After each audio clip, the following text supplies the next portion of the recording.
Ladies and gentlemen, once again, welcome to the India Today Conclave 2025. Few parts of the country are as complex and yet in many ways as alluring as the country's northeast. Few parts of the country exemplify the diversity of this wonderful country quite like the northeast. And in fact, one of the less spoken achievements of the Narendra Modi government has been its conscious outreach to the states of the Northeast. The Prime Minister has traveled to the region more often than any other Indian Prime Minister. And yet, as the last 20 months have shown in Manipur, this is a region which sits on a powder keg at times. And Manipur remains a grim reminder of the challenges that lie ahead of the center in ensuring a durable peace for the Northeast. Is the sun therefore really rising in the Northeast, as the Modi government claims? Or is this another false dawn? Does the tyranny of distance lead to alienation of the Northeast? Or are new opportunities being created? That's the focus of what we want to discuss with two very special guests. Please welcome Kiren Rijiju, is the face of the Northeast in Delhi, Minister for Parliamentary Affairs and Minority Affairs from Arunachal Pradesh. Please give him a very big hand, ladies and gentlemen. And with him is a very special guest as well, coming for the first time to the India Today Conclave, representing the small but beautiful state of Sikkim. He was just chosen as the best chief minister in the country by his own local population. Prem Singh Tabang, welcome to the show, sir. Welcome to both of you to the India Today Conclave. Can I start with you, Mr. Rijiju? If I were to ask you, what is the biggest challenge facing you, and what is the biggest opportunity you see when it comes to the Northeast? Well, you have very aptly described in the very beginning one of the area which can become a major hub in terms of economic activities, cultural, social, so many things. So Northeast has a limitless opportunities. So the potential which has been unleashed in last 10 years under Narendra Modi government is making Northeast in the forefront of the development. If you look at the infrastructure which has come up in last 10 years, it has almost transformed the Northeast. So now what I see, I believe in that the hard infrastructure will unleash the potential. So first job is done. Connectivity, digital, physical, moral, heart-to-heart connection from Delhi to Northeast. These are done. Now the soft development, education, health, tourism, these will come up. So the foundation has been laid, and the result in the days to come will be there for everybody. 10 years of strong foundation will make Northeast one of the most vibrant region of our country, and that is coming. I'm not saying for the future. It is right there in front of our eyes. It's interesting you said that, Minister, because a fact, more roads have been built in the last decade than in the previous 6 decades in your state of Arunachal Pradesh. But a region of 45 million has only one university in the top 100, and that's Guwahati at number 88.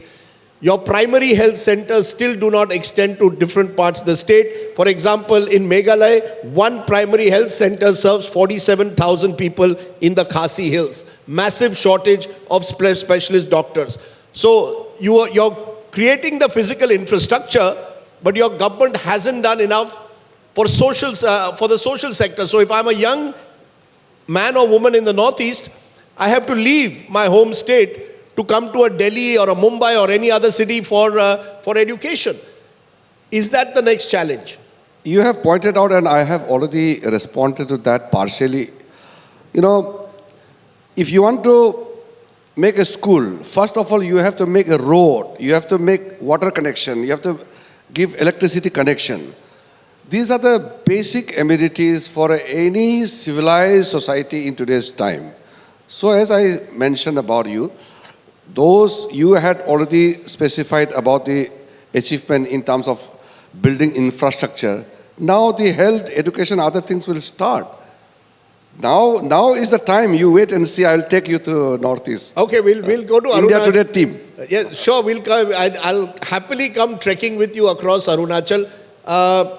Tamang साहब, आप बताइए, आपके state में भी वही दुविधा एक तरह से है, आप इंफ्रास्ट्रक्चर पर जोर दे रहे हैं, क्या आप मानते हैं कि उसी से सिक्किम जैसे राज्य, छोटे राज्य की बढ़ोतरी? आज अगर मुझे दिल्ली से गैंगटॉक जाना पड़े तो I have to go via बगडोगरा।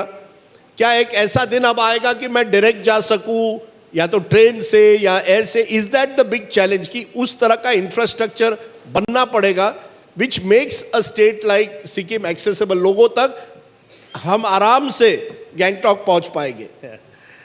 मैं सबसे पहला तो मैं आपको धन्यवाद देना चाहता हूं और इंडिया टुडे को। तो आपका जो ख्वाहिश है जो डायरेक्टली सिक्किम जा पाए, तो वो आपका ख्वाहिश 2027 तक पूरा हो जाएगा, क्योंकि 2027 का अंत में हमारा रेल शुरू हो जाएगा। जो ट्रेन है जो सुबुक से लेकर जो सिक्किम का जो रेल लाइन है वो कंप्लीट हो जाएगी। उसके बाद तो आपको आसान से आप सिक्किम डायरेक्ट जा सकते हैं। उसके बाद अभी भी कोई प्रॉब्लम नहीं, क्योंकि पूरा सुधर रहा है कि हमारा जो कनेक्टिविटी है, जो हमारा बंगाल का जो सुबुक से लेकर रामपुर तक का जो रास्ता अभी पूरा कम्प्लीटली इज़ गोइंग गुड। क्योंकि हमारा सेंट्रल गवर्नमेंट का माननीय प्रधानमंत्री जी का जो इंटरवेंशन होने के बाद अभी now NH10 is under the central government now. इसके बाद तो आपका कोई दिक्कत नहीं। तो फिर एक रास्ता का भी टेंडर फ्लोट हो चुका है। वो जो रास्ता बनने के बाद, अल्टरनेटिव रोड बनने के बाद आप 1.5 घंटा में सिक्किम पहुंच जाएंगे। डेढ़ घंटे में, क्योंकि ये पिछले साल आपको याद होगा कि बाढ़ हुआ था सिक्किम में 2023 में, और NH10 जो है, हाँ, NH10 में कई लैंडस्लाइड्स हुए थे, and that is the one connection. अगर एक दिन के लिए भी NH10 पर लैंडस्लाइड हो जाए तो Sikkim gets cut off. Yes, definitely. और उससे 100 करोड़ एक दिन, अगर if the road is cut off, 100 crore का नुकसान हो सकता है। पक्का। तो NH10 के अलावा क्या आप सोचते हैं कि अगर, क्योंकि टूरिज्म बहुत बड़ी चीज है सिक्किम Yes, के लिए, अगर मैं टूरिस्ट हूं और सिक्किम जाना चाहता हूं, क्या आप मुझे आश्वासन दे सकते हैं अगले 2 साल में आसानी से मैं सिक्किम पहुंच पाऊं? जरूर, क्योंकि ये जो NH10 अभी का है, जो एग्जिस्टिंग रोड है, उनके अल्टरनेटिव में ये दूसरा रोड बन रहा है। तो टेंडर और DPR के लिए टेंडर निकल चुका है, सेंट्रल गवर्नमेंट ने कर चुका है अभी।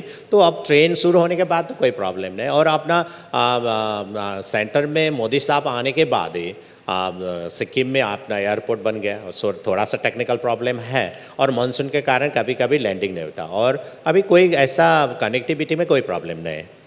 आप वैसे बीजेपी से नहीं है, लेकिन जुड़े हुए एक तरह से बीजेपी से, because you are part of the NEDA alliance, the North East Democratic Alliance. आसान होता है बीजेपी के साथ डील करना? मैं तो बीजेपी का भाई हूँ। अच्छा, तो बड़ा भाई से पूरा आशीर्वाद मिलता है, पूरा आसान है। हम एक ही है, बस हमारा स्टेट में हम लोग रीजनल पार्टी से, लेकिन हम लोग सेंटर में NDA के साथ है। You know, that seems to be the model, Kiran Rijiju, that the BJP has adopted for the Northeast. I call it mergers and acquisition. You have about 3 or 4 chief ministers who are former Congress persons. In your own state of Arunachal, the entire Arunachal Congress one day overnight merged and came into the BJP. Is the BJP simply a Congress-yukt BJP when it comes to the Northeast? That is not a very correct interpretation of the reality. What we could not do in 65 years, Modi ji did in 10 years. It's a reality. I will not give you details now because the figures are large. You have to give sector-wise facts and figures. But when I got elected, there was no BJP in Northeast. In fact, on the simultaneous polling, same day assembly parliament election, I get elected, but all MLAs are Congress. So it is not that BJP was not there. So when I got elected as a member of parliament, there was no BJP government, no BJP MLA, barring few MLAs in Assam, nowhere in Northeast. When I became part of the government, only in 2015 late, we started BJP government in the state. That is because everybody is attracted to what Prime Minister Narendra Modi has to offer for the future of Northeastern region. So they have the trust, the faith in the leadership of Prime Minister Modi ji. So that is how the politics in Northeast is revolving around BJP and BJP-led NDA, and in Northeast we say NEDA, Northeast Development Alliance. So this Northeast Democratic Alliance is basically an alliance where we are taking a lead role, but we don't want to demolish the identity of the regional parties. For example, the Sikkim Krantikari Dal of Sikkim Krantikari Morcha of Chief Minister Gole Sahab. It is doing very well, and he has accommodated BJP's requirement. One MP Rajya Sabha is for BJP, Lok Sabha is for SKM. So that is how we have divided. So they will never feel under pressure or under any kind of threat that will just gobble up the smaller parties. No, we give space to the regional parties. In Nagaland, the Naga aspiration, we have given space to NDCC, then the NDPP, then SKM, likewise in Meghalaya. It's a working system where BJP has to be in the forefront because we are in the government here. Prime Minister Modi is the leader of the country, and all the regional parties are extremely comfortable with BJP. You're only gobbling up the Congress. You're not gobbling up the regional parties in the Congress- Northeast, you're slowly gobbling up the Congress. I don't want to sound politics here, but it is a fact that Congress failed Northeast for 65 years. Otherwise, the abject poverty, the underdevelopment, the kind of difficulties which we had witnessed. When I was elected as a member of parliament, 70% of the villages were on foot I had to cover. Today, I don't need to walk even for a village. 100% I can cover either by road or by chopper. These differences are within just 10 years, 15 years' time. No, I give full credit for what you all have done on physical infrastructure, sir, but poverty is still an issue. You know, I found it very interesting. The Association of Democratic Reforms report says 4 of the 10 richest chief ministers are from the Northeast. And yet all your states are right at the bottom when it comes to Human Development Index of poverty. No, this- Rajdeep- so the leaders are becoming rich, the people are not. Let's be very honest. Rajdeep, I just want to correct you a little bit about the chief minister's reach. I don't know how affluent our honorable chief minister. I did not see his account, bank account. But it's true, some of the नहीं, chief उनका नाम नहीं था वो top some four of the chief ministers in Arunachal are wealthy, maybe. Your But- chief but- minister, Arunachal Pradesh, is the richest, 326 crores.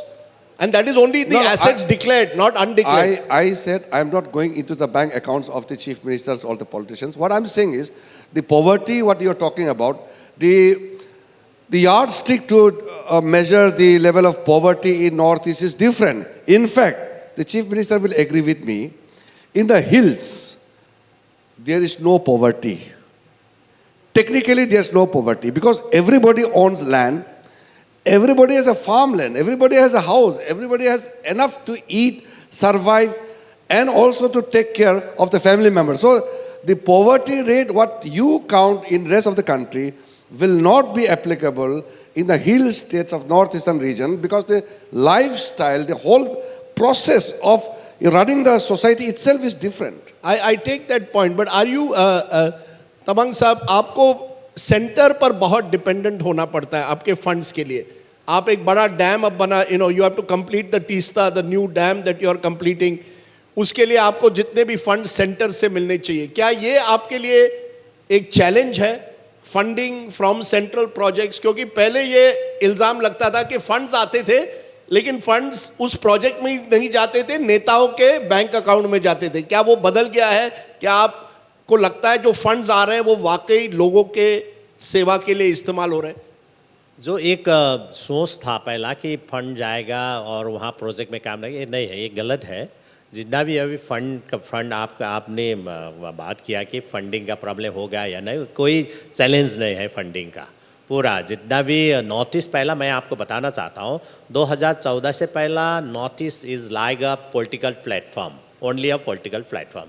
Now after 2014 is the developmental platform हो गया.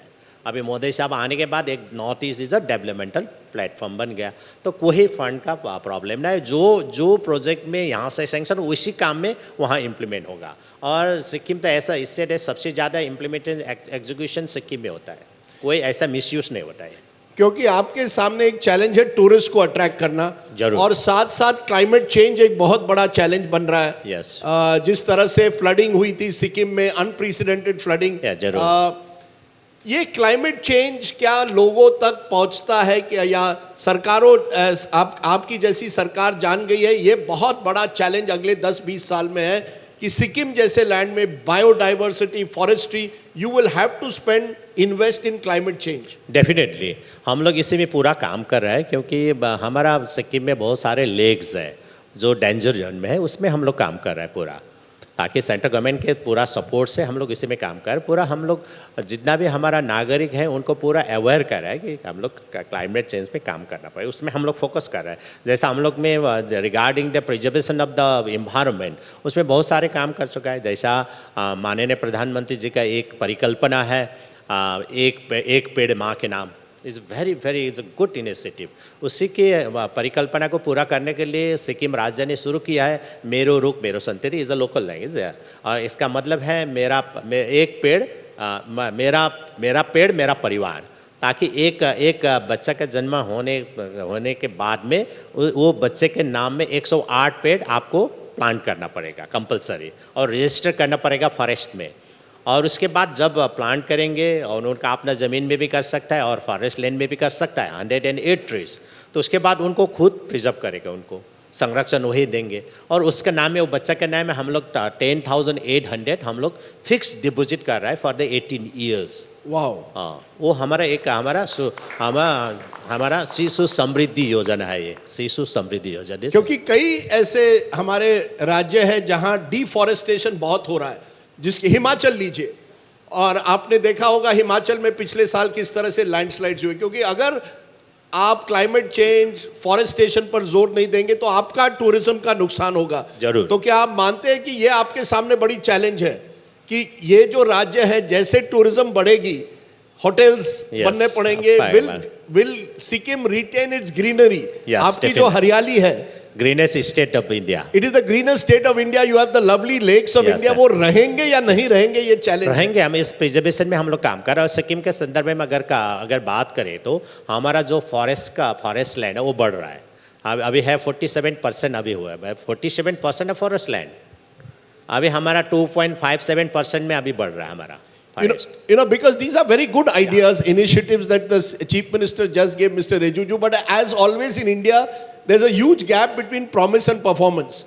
8 of the worst performing smart cities are in the Northeast.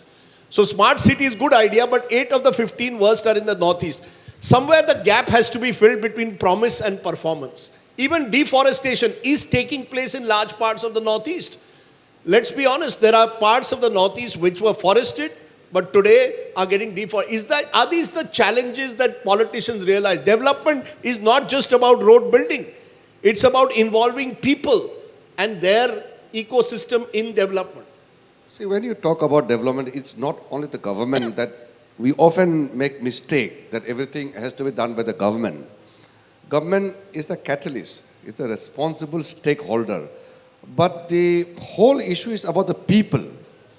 If people are aware of the responsibilities, the obligations, all the issues can be solved. Like climate change is a large issue.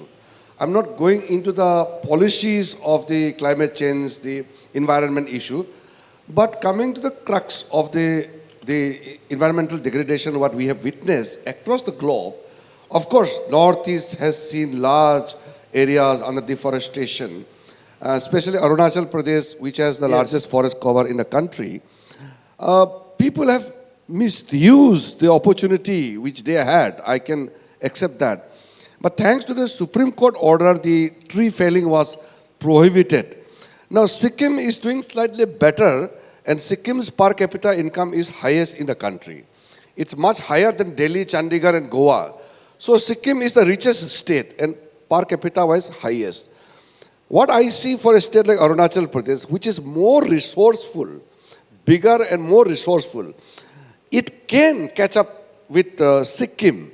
I've told people of Arunachal on the statehood day the other day that the growth rate in which Arunachal is progressing can very well catch up Sikkim in next 7 to 8 years' time. And the per capita of Arunachal will shoot up.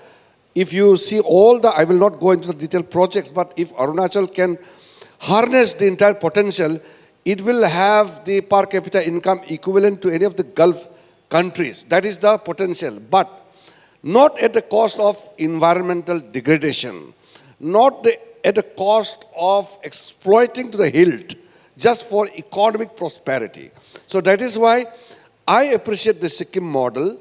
The Chief Minister has been not only a kind-hearted person, but very progressive. We have been friends for a long time, and we share so many things. We always keep in touch. And I also tell the other northeastern states, especially the hill states, to pick up some good lessons from Sikkim, and he also can learn other things from other states. I have to pivot to ask you though, since you're the minister, in a way the face from the Northeast. The Prime Minister has done 60 visits to the Northeast, more than any other Prime Minister put together in the past. And yet he hasn't gone even once to Manipur in 20 months. A state where more than 200 people have died in ethnic violence. It almost seems as if the government doesn't want to even discuss Manipur.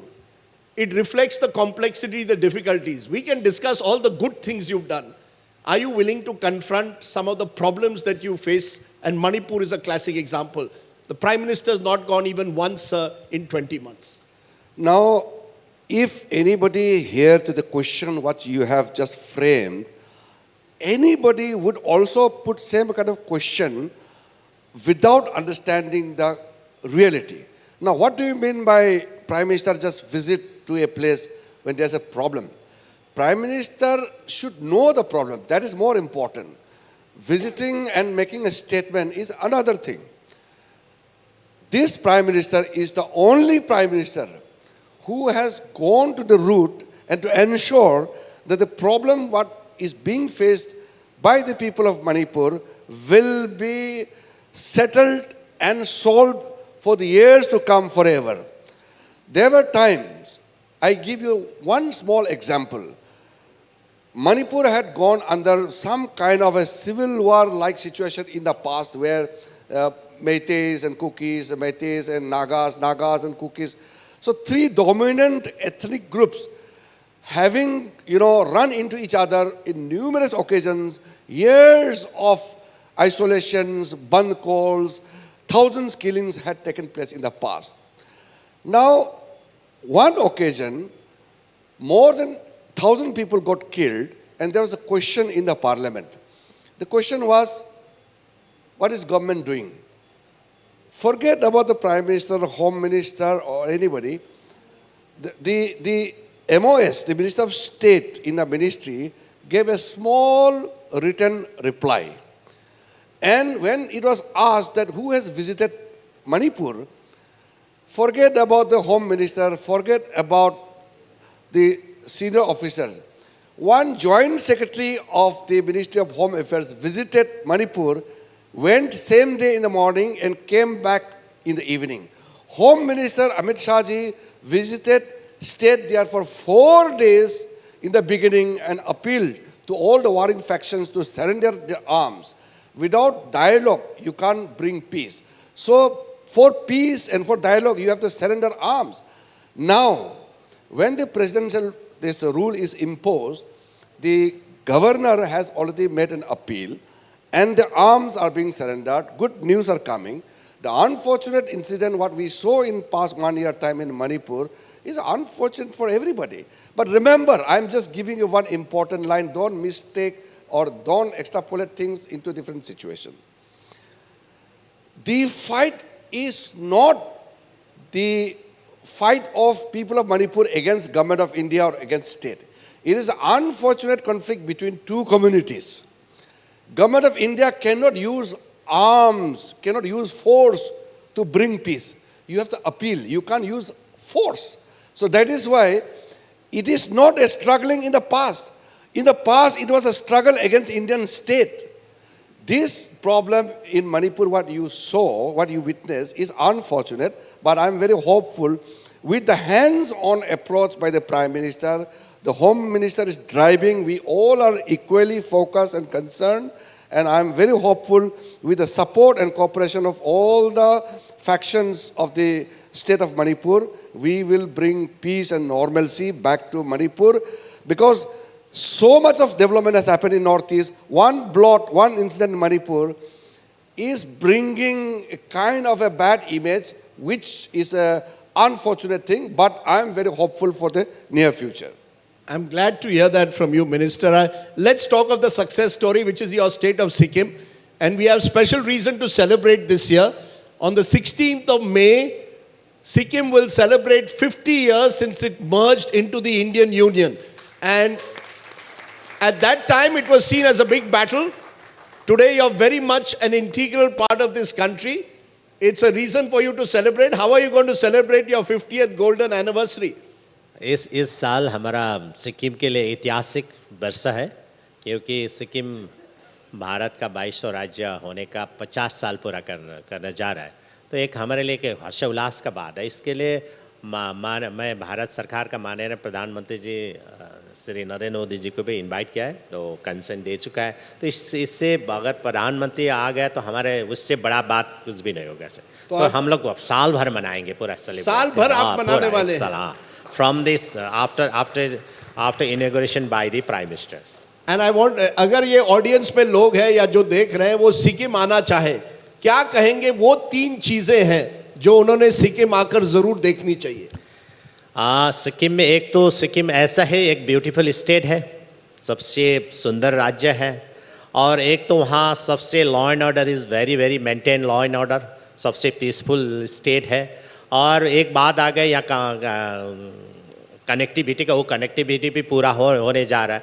तो सिक्किम में एक तो piece है, बहुत beautiful है, और वहाँ का जो नागरिक बहुत एक उनका जो संस्कार है वो बहुत अच्छा है। इसलिए मैंने सुना अच्छा वाइल्ड लाइफ भी है। Yes, definitely. Some beautiful wildlife, yes. Okay, so if you want to go this year summer, please visit Sikkim. The Chief Minister will personally meet you, right?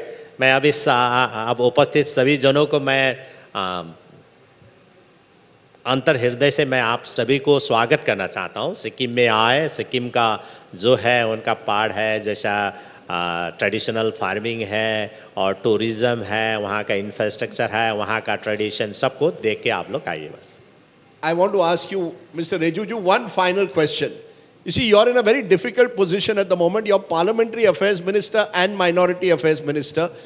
And there is a major legislation that you're hoping to push through Parliament or move in Parliament in the coming session, the Waqf Board Bill.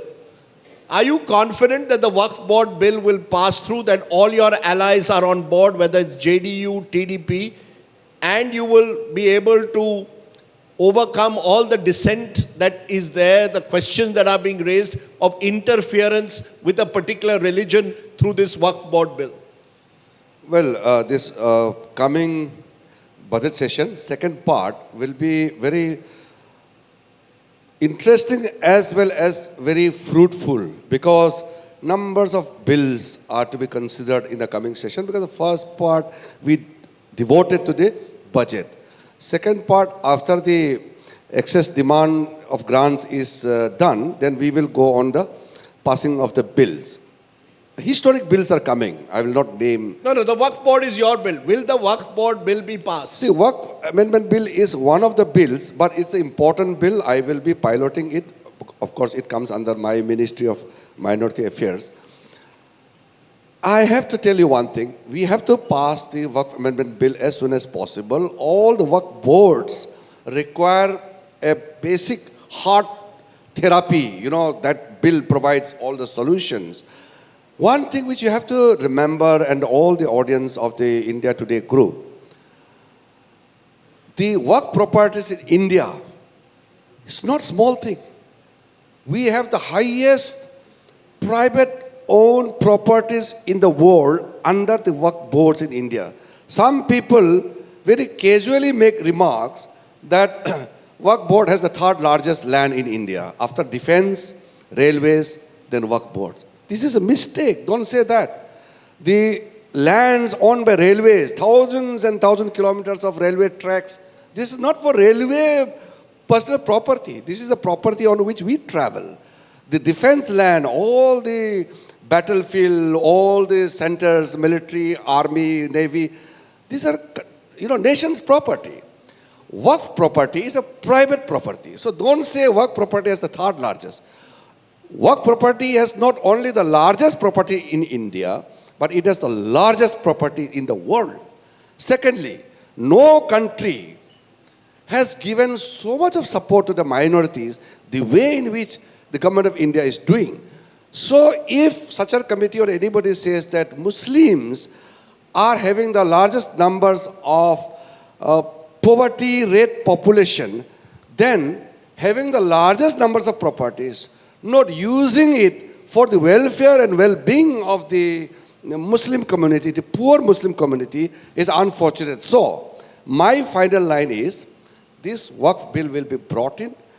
It is important only and only for the well-being of the Muslims, particularly for the poor Muslims, backward Muslim communities, women and children. And there will be a transformative change which will bring in if and when we pass the Waqf Amendment Bill. We will have a separate debate on the Waqf Board when Parliament is there, Mr. Rejuju, with your permission. But our focus... don't go by some of the MPs who are speaking against Waqf Bill, because they have to speak against the Waqf Bill because that is their political requirement. I am going by what is good for the country. Okay, some of those are your allies. We will discuss No, that. no, don't Some say of that. those are your allies also who have reservations. But we will discuss... You are unnecessarily painting our allies as opposed to Waqf Bill. No, Okay, we are all we will together. debate that separately. I think our focus has been on the Northeast. It's a wonderful part of the country. It's a part of the country that is integral to India. And we hope that the alienation that supposedly existed over time is eliminated, evaporates, and we see a prosperous Northeast. And Sikkim, in a way, becomes a prototype of a peaceful, harmonious Northeast is what we would like to see. The Chief Minister, for coming here, Prem Singh Tawangji, thank you so much. Thank you. And Mr. Rejuju, thank you so much. I have to say, whenever you meet people from the Northeast, they always look young. Mr. Rejuju looks exactly the same as he did 20 years ago. Not a single black hair, not a single grey hair, unlike mine, even though he has far more difficult and onerous responsibilities. So stay young and keep the country looking young. Mr. Rejuju, Mr. Tamang, thank you very much Thank you, at the thank India you. Today Conclave.